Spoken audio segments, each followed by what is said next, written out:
Selamat datang kembali. Oke, kali ini kita lanjut pembahasan mendalam buku Simon Sinek, Start with Why. Spesifiknya, kita masuk bab 9 nih. Sumber ini kan banyak banget ya gagasan soal gimana pemimpin itu menginspirasi. Fokus kita sekarang itu soal urutan penting. Mengapa? Lalu bagaimana? Baru apa?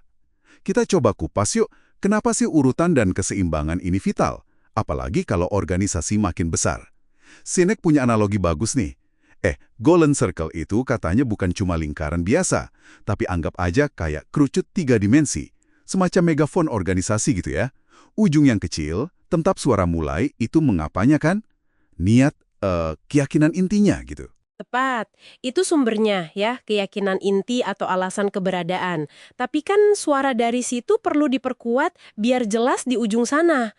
Nah, disinilah bagian tengah megafon itu main, yaitu bagaimana si organisasi ini mewujudkan mengapanya. Ini ya termasuk sistemnya, nilai-nilai panduannya, cara kerja, sampai budaya perusahaannya gitu. Oke. Jadi bagaimana itu kayak, saluran atau struktur penguatnya gitu ya. Terus Ya. yang paling kencang kedengeran di ujung lebar megafonnya, yang dilihat dan didengar dunia luar, itu pasti apanya ya? Persis. Apa itu ya manifestasi nyatanya? Produknya, layanannya, pemasarannya, apa yang diumungin ke publik.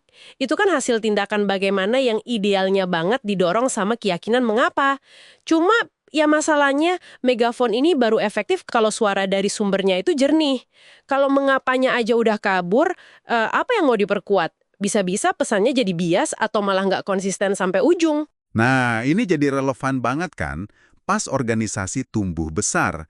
Sinek juga nyinggung itu.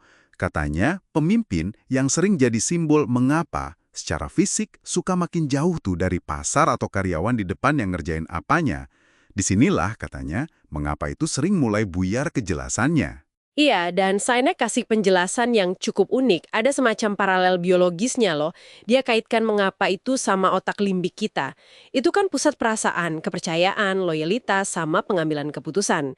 Yang menarik, bagian otak ini tuh ternyata nggak punya kapasitas buat bahasa. Wah, jadi mirip kayak kita susah ngejelasin kenapa kita cinta sama seseorang pakai kata-kata gitu ya. Otak limbik yang rasain, tapi bagian otak lain, apa tuh? Neokortex yang ngomong dan mikir rasional yang ngurusin apa, susah nerjemainnya. Kurang lebih gitu analoginya ya. Neokortex yang buat mikir rasional dan bahasa itu yang jago ngejelasin apa yang kita lakuin. Tapi buat mengartikulasikan mengapa yang asalnya dari perasaan, dari keyakinan dalam, itu lebih susah. Jadi, ini tuh bukan sekedar soal komunikasinya jelek, tapi emang ada tantangan dasar di cara kerja otak kita yang ya kelihatan juga di organisasi. Waduh, kalau gitu peran pemimpin jadi krusial banget dong ya.